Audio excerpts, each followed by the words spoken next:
Oh, yes. Oh, yes. It's finally time.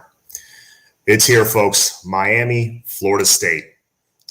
The day we as Hurricane fans, and I'm sure they as well, wait for all season long. It's a chance for bragging rights for the next 365 days. It's a chance for, just being able to talk all the smack you want, for the next year, or, avoiding that FSU fan friend of yours, but hopefully we won't have to do that this year. Miami right now is riding a 4-game winning streak in this rivalry, and I see no reason why they shouldn't make it 5 in a row. I see no reason why they shouldn't make it like 7 or 8 in a row, but let's take it one game at a time. Let's see if we can extend the streak and make it 5 in a row. I'm going to go over a few keys to the game that I think Miami needs to – this is what Miami needs to do to ensure that we not only win this game, but that we dominate as we should, because this game should not be close. I don't want a repeat of last week against Georgia Tech where we're up 2 touchdowns and then like that, we're down and we're losing to a team that only has 3 wins. So obviously, first key to the game is ball security. You got to limit the turnovers. We cannot let them take the ball away from us. I remember back in 2018, it was a close game. It looked like we were going to start getting some distance from them. Nkosi was driving us down the field. All of a sudden, strip sack, and then it was downhill from there until we fell behind by 20 points. We then came back and won, but that game should not have been close, as well as a lot of games in this series. But turnovers kept it close, and we cannot let that happen this time. All right, so ball security is paramount in this game. We can't have 3-4 fumbles in the first half. You do that, we're going to lose this game. Can't have that. Ball security, I'm sure they worked on it during the week. Let's see what else. Jermaine Johnson, I believe that's his name. Their defensive end, who he comes from the SEC. I believe he was a Georgia transfer, and he's been probably their best all-around player on that team. He has, I think, like 6 or 6.5 sacks, maybe even 7. He has a bunch of sacks this year. So Miami needs to do whatever they can to just chip him at the line, double team him, frustrate him, maybe run a few jet sweeps, just, stuff away from him to kind of eliminate him from the game. Kind of like, hate to use this as an example, but what FIU did to us in 2019, basically taking Greg Rousseau out of that game. They never went right at him. They never went in his direction. They never sat back in the pocket too long. So I want to see some of that today. Obviously, TBD does most of his damage from the pocket. So, I don't want to see him flushed out every single play. Obviously, on those plays, you got to chip, you got to double team, do all that stuff. Maybe a little bit of max protect. Do whatever you can to buy Tyler Van Dyke 3 seconds to plant his back foot and throw that ball, because our receivers are going to make FSU's secondary look silly. Just absolutely silly. So that's a second key to the game. Protect TBD, give him a few seconds to throw the ball. And another key to the game, I would say, let's see. I'm kind of coming up with these on the fly. Oh, Jordan Travis, you got to contain him. Open field tackling is going to be huge. Putting the right guy to spy him and just making sure that Jordan Travis doesn't get loose and start beating us with his legs, because that's the only way I think this FSU offense is going to score. If they get their running game going with those talented running backs and Jordan Travis, it could be a long day for this defense. If you can contain him and make him throw the ball, make him a passer like they did last year, it's going to get ugly for FSU real quick. I think that turnover chain is going to come out early and often if that happens. I see James Williams having an interception. I see Avante ripping a ball out and getting a fumble, maybe a scoop and score. Dominique, please don't let flag spy Travis. Agreed. 1,000% agreed. Because we are using a spy finally. The downside is it's Corey Flagg usually. I like Corey Flagg as a player, as a person. I want him to do well, but that's not the right position to put him in, I don't think. He's more of a pure run stopper at this point. You got to put I think it should be a mix of guys. I think it should be Amari Carter. I think it should be, maybe James Williams at times. Mix it up, confuse him. Put your most athletic guy on Jordan Travis. E-Dub, what's going on, man? Oh, whoever's in the chat, please let me know if you're at the game. Let me know if you're at Tallahassee. Let me know how it's looking fan wise. If Kane fans are really showing up. I know a lot of people personally that are going to this game that don't usually go up to Tallahassee. So I think Miami's going to have a nice showing at this game. I think fans are excited, even though with the coaching situation and the administrative situation, I think fans are happy with what they've seen recently. I think when a team knows it's found its quarterback, you see some excitement from a fan base because that's so huge. That's so big. Hydration. So yeah. Ooh. I wish I'll be watching from Seattle, Washington. Nice. Oh, so you're watching. Okay, so for you, it'll be like noon. Okay, not too bad. Man, I've always wondered what that's like. Well, Max has this because he lives on the West Coast, where those noon kickoffs, you basically wake up and you can watch football from bed. That's pretty cool. E-Dub Kane watching live from Texas. All right, very nice. Very nice. Well, represent us down in Texas, E-Dub. So, yeah, I wonder if there's any other good games today. Honestly, the week of FSU, I don't really follow the rest of the country. This is the one game I care about. So please, if you're logging in now, you're joining the live stream, please give me your score predictions in the comments. My score prediction for this game, and there's a couple reasons why. I'm saying 41-27 Miami. Birdstone, what's going on, man? Yes, sir. Game day. I don't think FSU is going to hold us to under 40 points. But I think there's going to be a couple possessions where they might hold us to a field goal. Maybe even early. I think we pull away late in the second half. We'll probably have that one great drive to start the game like we usually do. Maybe Rhett Lashley, they throw some stuff at him that Lashley's maybe not prepared for, which is bound to happen. That seems to happen at some point every game. We're one of the worst second quarter teams in the country, but they said that a few games ago. I don't know where it's at now. I don't know where our points per game are now in the second quarter, now that Van Dyke has taken over and he's gotten comfortable. Birdstone says 45-17. Okay. Not too far from what I'm saying. I'm saying 41-27. So I think our offense gets a little spark to start the game. I think it's close at the half. We're probably up by like 9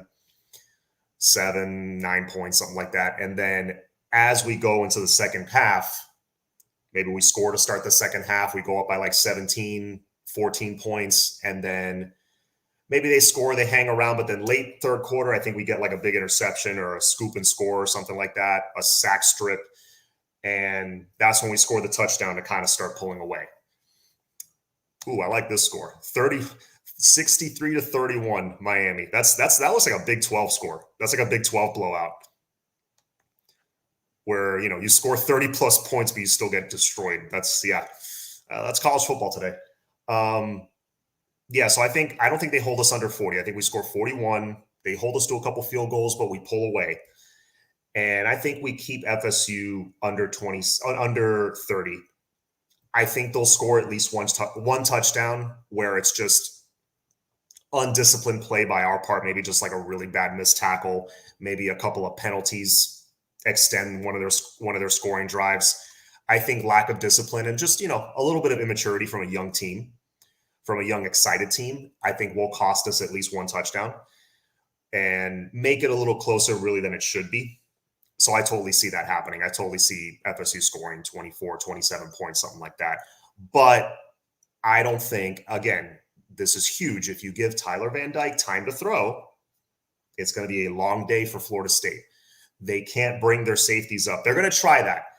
This is what I see happening on the first couple drives. FSU is going to send the house.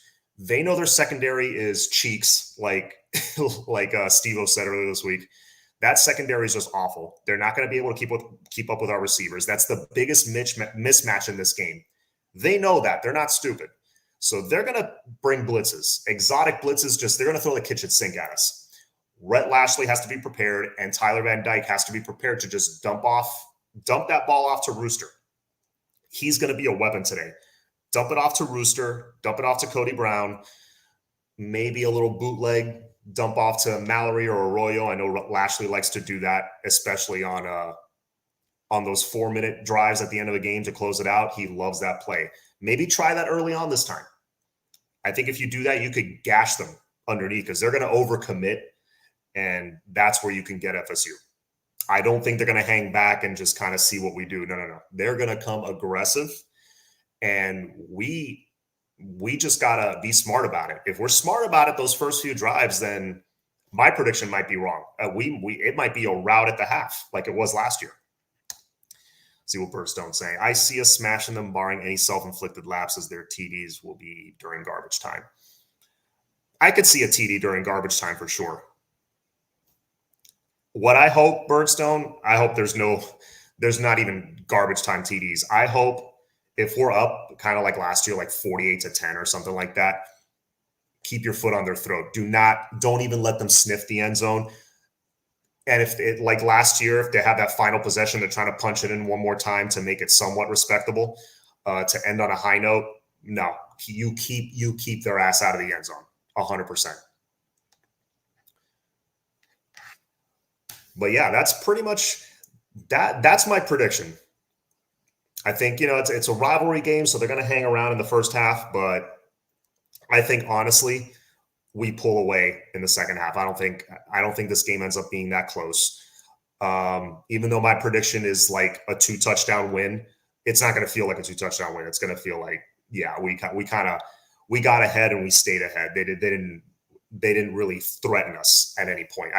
We didn't feel threatened watching the game as fans. But yeah, I'll be on a couple more minutes to see who joins the live stream, because I know we got people from other time zones. They're just they're probably just waking up. Maybe they're getting people over, enjoying their little pregame tailgates. This game's different. This week is different. Get them down, keep them down, never let off the gas. Absolutely. 100%. Totally agree. All right. I'll stay on for a few more minutes to see if I get any more score predictions. But yeah, 41-27. That's what I'm sticking to. I'm not going to do what Coach Coop does and write it down and, eat the score if I'm wrong. But yeah, I'm going to stick to that.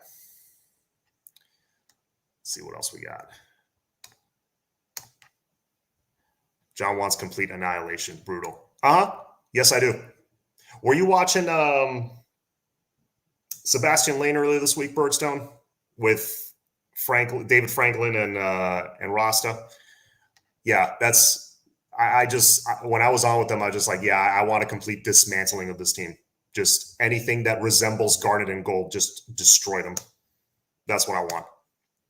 As fun as the close games are, yes, we have fond memories of the wide rights and all that stuff. But you remember how much we suffered during those games? I don't want that. I don't want to suffer today. What's up, Canes? What's up? Hey, Michael Becker, what's going on, man? Yeah, so yeah, I already went out and did some errands this morning. I'm here in Miami. I'm in Coral Gables, so it's, I'm already seeing a ton of people with Cane shirts, Cane hats. You can feel it. This has that big game feel. I know it's not the rivalry it was when we were both top 5, sure, but it's still a rivalry. Don't let anybody tell you that it's not. It is still absolutely a rivalry. Michael's prediction, 42-16. You think we keep them under 20? I really hope so. I really hope we keep them under 20. If this defense plays disciplined and plays with energy, kind of like I would say like we did against NC State. I think that was was that our best defensive performance this year?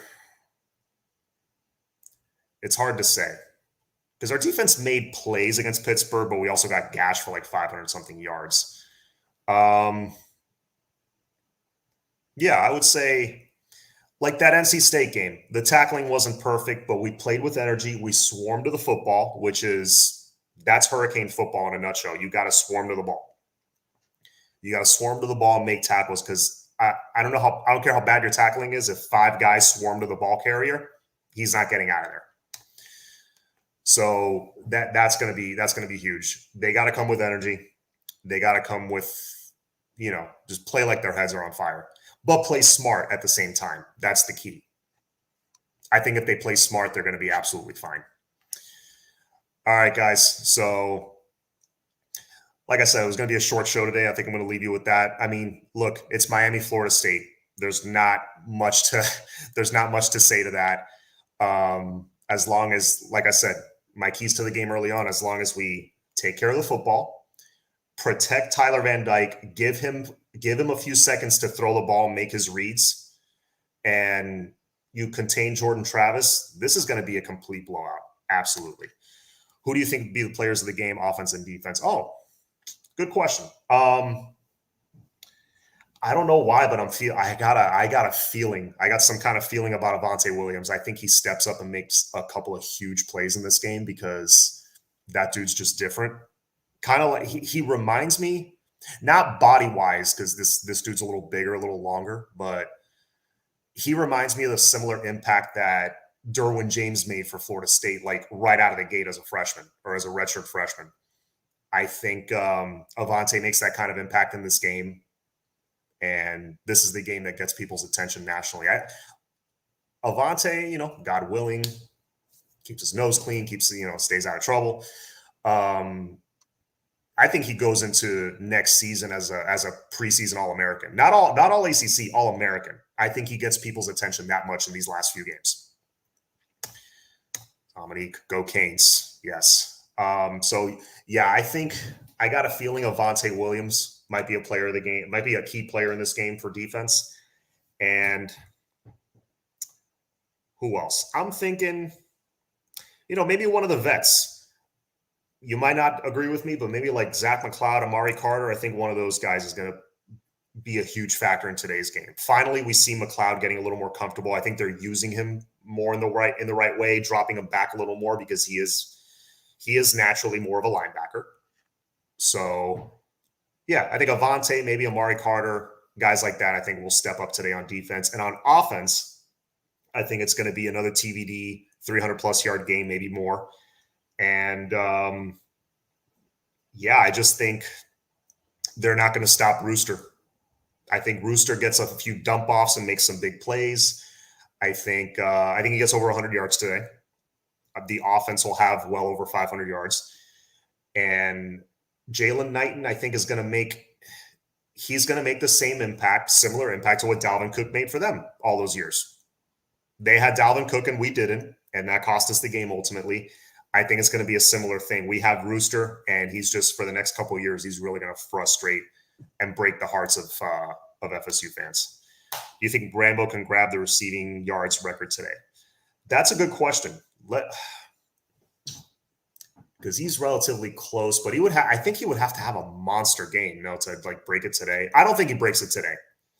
I think they're going to be double teaming Rambo because he is our biggest big play threat as far as a proven guy that's been doing it consistently.